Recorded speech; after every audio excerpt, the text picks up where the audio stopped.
우리가 한 교회에 오면은요, 이렇게 교회 가운데 되게 괜찮은 분들이 있어요. 이게 자녀도 잘 되고, 하는 일마다 잘 되고, 또 좋은 직장에 가서 승승장구하고, 이 모든 것들이 이렇게 잘 풀려가는 분들이 있어요. 또 그런 분들은 또 교회에다 11조도 잘 하시고, 감사헌금도 잘 하시고, 또 이렇게 그 예배도 아주 가족들끼리 잘 나와요. 근데 또 어느 집은요, 이렇게 참 이혼한 자녀들이 나오는 예배에 나오는 분들도 있고, 부모님이 알코올 중독에 시달려서 고통스럽게 예배에 나오는 그런 분들도 있어요. 오늘 또 어제도 직장에 여러 가지 일상에 실패해서 좌절하고 절망하고 있는 사람들도 있죠. 우리가 객관적으로 이제 어느 자리를 보게 되냐면은 그 지점에서 믿음이 좋다라고 하는 것들은요, 이렇게 11조부터 시작하여 감사헌금, 우리 당연히 이거 해야 되는 거지만, 부모님이 다 같이 나와서 예배를 드리고, 그리고 뭐 자녀들마다 잘 되고, 사업도 다 잘 되고, 모든 게 다 잘 되는 것을 우리가 그냥 객관적인 눈으로 봤을 때 믿음이 좋은 것처럼 보여져요. 그리고요, 가정에 문제가 있고, 알코올 중독과 이혼과, 그리고 실패와 취업과 여러 가지 문제점들이 있는 사람들은 우리가 믿음이 없다라고 생각이 돼요. 여러분, 제가 누차 말하고 있지만, 산에 가면요, 곱게 뻗은 잣나무와 전나무도 있지만, 그 옆에 그 기세에 미치진 못하지만 최선을 다해서 자기에게 주어져 있는 삶을 담아내고 있는 상수리나무, 진달래나무, 여러 가지 이름 모를 잡초들도 지천으로 날려 있다는 거죠. 심지어는 썩어서 문드러져 있는 그 나무조차도 숲을 이루는 아주 아름다운 조화 가운데에 펼쳐지게 된다는 거죠. 믿음이 좋다라고 하는 것은, 내가 믿음으로 구원을 받았다라고 하는 것은, 내가 전나무처럼 모든 일들이 잘 풀렸기 때문에 주님이 나를 구원해 주셨다라고 하는 지점이 아닙니다. 우리는 모든 사람이 다 죄를 범하였음에 라고 말하면서 숲속의 전나무도 그 기세에 눌려있는 아주 보잘것없는 이름 모를 잡초와 나무들조차도 다 죄를 범하였다라고 규정하고 있습니다. 그러나 그 자리에서 무엇을 강조하고 있냐면, 바로 하나님의 은혜로, 예수 안에 있는 속량으로 말미암아 하나님의 은혜로 값없이 의롭다 하심을 받았다라는 거예요. 큰 나무든 작은 나무든 상관없이 예수 안에 있는 속량으로 말미암아 하나님의 은혜로 값없이 의롭다 하심을 받았다라고 하는 것이 바로 저와 여러분들이 이 믿음으로 부름받은 신자들의 삶이 되고 있다는 거예요. 그래서 여러분, 신앙은 자랑할 게 없는 거예요. 예수님을 믿었다라고 하는 것은 그 근거가 나에게 있는 것이 아니에요. 자랑할 게 없는 겁니다. 그래서 여러분, 믿음 있는 사람과 믿음 없는 사람을 여러분들이 객관적으로 어디서 봐야 되냐면, 잘 먹고 잘 살고 좋은 취업을 하고 있고, 또는 내가 지지도 못 나고 우리 부모님이 힘든 일을 겪고 있고 이혼을 했고 여러 가지 실패를 맛봤다라고 하는 그 지점에서 찾는 게 아니라 자랑하는 지점입니다. 자랑하는 자들은 믿음이 없는 거예요.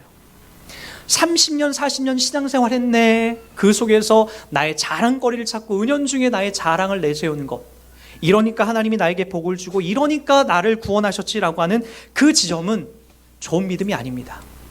주님을 믿으면 믿을수록, 기도하면 할수록, 말씀을 읽으면 읽을수록 나의 자랑은 온데간데 없고, 바로 하나님께서 나 같은 죄인을 구속하신 그 은혜만이 크게 나타나게 되는 거예요. 믿음 좋은 사람은 자랑하지 않는 거예요. 그것이 여러분 오늘 우리들 가운데도 나타나고 있지 않습니까? 그러므로 우리가 믿음으로 의롭다 하심을 받았으니 우리 주 예수 그리스도로 말미암아 하나님과 화평을 누리자. 여러분, 저는 이 지점이 우리들 가운데에서 누리고 있는 이 믿음의 아주 중요한 자리라고 봐요. 하나님과 화평을 누리는 거예요. 그러니까 내가 잘나서 괜찮아서 뭔가 이루어서가 아니라 바로 나 같은 사람을 용서해 주시고 불쌍히 해 주셔서 하나님과 화평을 누릴 수 있는 그 자리로 불러주신 것, 그것이 바로 저와 여러분들이 믿음으로 부름받은 놀라운 은혜요, 그리고 만족이요, 우리 소망, 우리들의 기쁨이 되고 있다는 겁니다. 2절은요 이것을 더 깊은 자리로 끌고 갑니다. 또한 그로 말미암아 우리가 믿음으로 서 있는 이 은혜에 들어감을 얻었으며 하나님의 영광을 바라고 즐거워한다. 믿음으로 부름받은 자들이요, 이제 어디로 향하여 가는지 아십니까? 하나님의 영광으로 간다라는 겁니다. 하나님의 영광이란 뭘까요? 하나님의 영광이란, 여러분, 하나님께서 이 땅에서 그 아들 예수를 보내시면서 다 이루시면서 그 아들 예수를 통해서 십자가에 못 박혀 죽으신 그 모든 것을 하나님의 가장 큰 기쁨으로 받으십니다. 그리고 나중에 그 예수님을 하나님께 죽음에 살리셔서 결국에는 어떻게 하죠? 저 하나님 나라, 하나님 우편에 앉게 하시고 모든 만물들이 그분 발 앞에 엎드려 절하게 하십니다. 하나님께서 그 아들 예수로 받아 누린 큰 영광을 누리게 하시는 거예요. 여러분, 참 신기하게도요, 이 다음에 하나님께서 우리 가운데 주시고자 하는 영광도 이와 똑같습니다. 하나님께서 우리들 가운데 바라보게 하시고 소망케 하신 영광은요, 대충 이 땅에서 누가 잘 먹고 잘 사는 정도가 아니라 예수 그리스도가 누리신 그 영광을 저와 여러분들에게 동일하게 누리게끔 하는 영광이 됩니다. 그걸 제가 어떻게 문자적으로 이렇게 설명을 할 수 없어요. 나 상상할 수 없는, 이루 말할 수 없는 영광과 기쁨이 우리들 가운데 다가온다라고 약속하고 있다는 겁니다. 근데 그에 앞서서 여러분, 이걸 한번 확인하셔야 됩니다. 그 영광을 누리는 우리 신자들이 반드시 가야 될 길, 3절 이렇게 설명하죠. 다만 이뿐 아니라 우리가 환난 중에도 즐거워하나니 이는 환난은 인내를, 인내는 연단을, 연단은 소망을 이루는 줄 알미로다. 며칠 전 저는 한평생 참 착하게 살아오신 저희 고모님의 이렇게 병원에 입원해 계신 고모님을 잠깐 병문안을 다녀왔습니다. 저희 고모님은 참 착하신 분이에요. 물론 80세를 넘으셔서 이렇게 살아오셨지만 참 착하세요. 너무나 참 착하세요. 뭐 더 이상 제가 어떤 말을 표현할 길이 없어요. 누구나 천사처럼 대하려고 하고 자기가 갖고 있는 것들을 막 다 나누려고 하시고 참 너무나 착하세요. 그리고 근자에 한 몇 년 전에는 예수님을 믿기 시작했어요. 근데 참 슬픈 소식으로 요 아주대학교 병원에 입원하셨는데 온몸에 폐암이 전이가 돼서 이 머리 위로만 지금 살아있고 이 밑으로는 다 암이 전이가 되어서 이제 더 이상 손쓸 길이 없다라고 얘기를 들었어요. 그 얘기를 들으니까 참 마음이 아파요. 참 법 없이 참 잘 살아오신 분인데, 그리고 최근에는 예수님도 믿어서 참 행복하게 살아가고 계신데 폐암이 온몸에 전이가 돼서 이제 얼마 못 사신다라고 하는 그 내용을 듣게 됐습니다. 병원에 갔는데 여전히 간호사가 올 때마다 저희가 사간 음료수를 내어주시면서 우리 간호사 선생님 수고하신다고 이 음료수 꼭 드시라고 이렇게 하나씩 또 꺼내서 나눠주시는 거예요. 그리고 함께 보필하고 있는 며느리를 걱정하면서 얘야 너 고생 많다. 나 때문에 네가 너무나 고생 많다. 이렇게 다 옆 사람들을 권면해 주시는 거예요. 그런 분에게 이 말할 수 없는 고통의 시간이 찾아왔단 말이에요. 참 그런 시점을 만날 때마다 목사로서 어떻게 해줘야 되고 어떻게 이야기해 줘야 될지 참 많이 헷갈립니다. 여러분들도 그렇잖아요. 여기 힘들고 어려운 일들 우리 참 많이 당하고 있잖아요. 예수님을 믿었는데 나에게 왜 이런 아픔과 어려움이 찾아올까? 나에게 오지 않았으면 하는 일들이 왜 이렇게 나를 길게 이것을 끌고 갈까? 나에게 왜 이런 문제가 계속해서 반복적으로 펼쳐질까? 그것이 저와 여러분들에게 큰 숙제거리요, 의문거리로 다가올 때가 있다는 거죠. 근데 여러분, 오늘 로마서 5장 1절과 2절을 논증하면서 바울은 3절에 이것을 끌어와요. 그런데 다만 이뿐만 아니라, 이것만 있는 것이 아니라 우리들 가운데 환난 중에 환난이 우리 가운데 찾아온다는 거예요. 고난이 찾아온다는 거예요.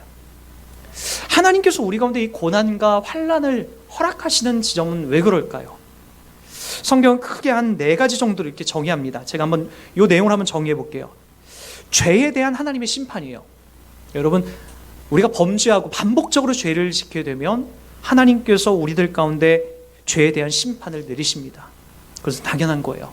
내 자식이 나쁜 짓을 하고 있는데 그것을 칭찬하고 격려하면서 무관심할 부모는 없습니다. 반복하여서 어떤 죄를 짓고 반복하여서 누군가에게 해코지를 하고 반복하여서 누군가를 아프게 하고 반복하여서 내가 거짓말을 하고 반복하여서 내가 하나님이 원치 않는 행동을 하는데 하나님이 아무런 액션을 취하지 않는다? 그것은 구원받지 못한 자입니다. 범죄하고 죄를 지을 때마다 하나님이 개입하셔서 나의 문제와 아픔 속에 개입하시는 것, 내 죄악 속에 개입하시는 것 당연하십니다. 두 번째는 뭘까요? 하나님께서 우리들 가운데 허락하시고자 하는 것은 보다 더 큰 악을 막기 위한 경고예요. 어떤 큰 악들이 내게 올 것을, 이 문제를 통해서 더 큰 어려운 문제가 찾아올 것에 대한 미리 예방하기 위해서 하나님께서 나에게 고난을 주셔서 그 길에서 돌아오게 하시려고 하는 거죠. 세 번째는 그리스도를 닮기 위한 연단이에요. 이 연단들을 통하여서 하나님을 닮아가는 거예요. 가만히 보니까 그렇죠. 예수님도 이 땅에 오셔서 황금 마차를 타고 호령하면서 다니지 않았어요. 저는 그 지점이 늘 감사해요. 제가 예수님 믿으면서 제가 제일 감사하고 감격하던 것은 나도 예수님에게 언제나 달려갈 수 있겠구나. 왜요? 예수님이 그렇게 하늘 위를 날아다니시는 분이 아니셨다라는 거예요. 이 땅에 오셔서 가장 낮고 낮은 말구에 오시고, 그리고 그 당시에 정신병자, 그리고 소망 없는 자들, 가난한 자들, 여러 가지 질병에 노출되어 있는 자들, 그 당시에는 너희들 천국 갈 수 있는 사람들이 아니야라고 많은 사람들이 조롱했던 사람들을 예수님 만나주시면서 너희들이 천국 백성이다라고 그 자리를 소개하고 있다는 거예요. 저는 그 지점이 너무나 감사해요. 제가 언제든지 하나님 앞에 뛰어갈 수 있는 그 자리를 저한테 제공해 주셨거든요. 여러분, 그러한 자리에서 불러주셔서 이제 어느 지점으로 가게 하시냐면은 바로 십자가를 지시고 이 땅의 어려운 고난과 모든 역경을 이겨내시고 십자가 지신, 십자가에 죽으시고 살아나신 그 예수님의 길을 우리들 보고도 가라고 하시는 거예요. 이 땅을 우리가 지내고 있는 동안에 우리 신자들은 당연히 누구나 다 할 것 없이 다 이 예수님의 십자가의 길을 함께 따라갈 수밖에 없는 존재들로 우린 부름받습니다. 그러니까 여러분, 혹시라도 내가 예수님 믿었는데 매일같이 뭔 일들이 자꾸 잘 풀린다, 이거 좀 조심하셔야 돼요. 하나님께서 여러분들 불러내셨으면 그 길을 가게 하는데 그 길을 왜 가게 할까요? 이유는 분명합니다. 주님처럼 겸손하고, 주님처럼 자기를 부인하고, 주님처럼 다른 사람을 사랑할 수 있는 길은 이 환난과 그리고 이 연단, 그리고 이 고난을 통해서 우리들 가운데 깊숙이 만들어지기 때문에 그런 거예요. 마지막 네 번째는 그겁니다. 그래서 이러한 내용을 통해서 다른 사람들의 어떤 고난과 불행에 대하여 내가 감정이입을 할 수 있게 되는 거예요. 그러니까 내가 어려운 일을 당해보고 내가 진짜 고통스러운 시간들을 당해봐야만이 내 주변에 누군가를 돌볼 수 있는 힘과 진정한 마음이 나오기 시작하는 거예요. 저희는 자녀가 저희는 3명이지만 원래는 4명이었어요. 뱃속에서 아이가 1명이 유산이 됐죠. 그 전까지는 유산당하는 그 마음을 도대체 이해가 할 수 없었어요. 저는 심지어는 자기 관리를 잘 못하니까 그런가 보다라고 생각이 됐는데, 나중에 알게 보니까 자기 관리를 최선을 다해도 계류 유산이라는 게 있더라고요. 계류 유산. 그러니까 그 아이는 그냥 한 10주, 12주 만에 뱃속에 있다가 그냥 죽게 되는 거예요. 그러니까 그렇게 12주만 살다가 그냥 끝나는 거예요. 저희 아내가 계류 유산을 당하게 되니까 아무리 자기 관리를 잘하고 몸에 신경을 잘 쓰더라도 유산되는 것은 막을 길이 없는 거예요. 어제까지 손발이 따뜻하고 배도 따뜻하고 뱃속에서 이렇게 뭔가가 막 따뜻하게 온기가 올라왔던 아내가 아침에 일어나자마자 갑자기 심하던 입덧이 멈춰지고 손발이 다시 냉해졌다라고 해요. 불안한 마음에 어서 빨리 병원에 한번 가봐 라고 뛰어갔는데 엉엉 울면서 전화가 왔어요. 유산이라고. 그리고 뱃속에 있는 그 아이를 이제 긁어내면서 호미한 정신 속에서 엉엉 또 울면서 우리 아기 보여달라고, 우리 아기 보여달라고, 그 손가락 한마디만은 그 아기가 어디 있겠어요. 그거 보여달라고 막 또 울더라고요. 그걸 경험하고 나니까 주변에 유산을 당하고 아기를 못 갖거나 힘들어하는 분들의 마음을 10분 이해하게 됐습니다. 저희 아내도 마찬가지요. 눈물을 흘려줄 수 있을 만큼의 그런 기도를 할 수 있어요. 하나님이 왜 그런 길을 우리들 가운데 가게 하셨을까? 왜 여러분들에게, 저에게 이것만큼은 당하지 않아야 되는데 라고 하면서 왜 그 길을 하나님이 꾸역꾸역 가게 하실까? 다른 사람들의 불행과 고난에 여러분들이 함께 어깨동무해주고 함께 위로해주고 싸매어주라고 하는 그 자리로 여러분들을 불러주시는 거죠. 그것이 바로 저와 여러분들의 부름이에요. 우리 신자들은 이 땅을 나 혼자 개인 플레이를 하면서 사는 게 아니에요. 더불어 사는 거예요. 함께 사는 거예요. 그래서 여러분, 저와 여러분들은 이 땅을 살 때에 반드시 환난, 이 고난이라는 것이 찾아오게 됩니다. 그러나 여러분, 이 환난과 고난으로 성경은 다 마무리하지 않아요. 이 환난이 끝나는 지점이 어떻게 연결이 되는지 보십시오. 환난은 인내를 만들고, 인내는 연단을 만들고, 연단은 소망을 만든다는 거예요. 연단은 불행이 아니라 저와 여러분들에게 소망을 만들어낸다는 거예요. 그것이 저와 여러분들에게 주어져 있는 자리예요. 답은 다 나와 있어요. 모든 답은 다 나와 있더라고요. 저와 여러분들이 환난과 고난과 어려움을 통해서 궁극적으로 하나님이 만들어 가신 자리는 소망이라고요. 그걸 하나님이 저와 여러분들 가운데 소망하고 있다는 거죠. 여러분, 하나님께서 우리들 가운데 이러한 고난과 아픔의 자리를 주는 데에는 분명한 이유가 있습니다. 한번 우리는 이 본문을 좀 찾아볼게요. 오늘 처음이자 마지막으로 한번 찾아볼 겁니다. 히브리서 12장으로 한번 가보시겠습니다. 한번 찾아보세요. 신약 366페이지 어간에 있습니다.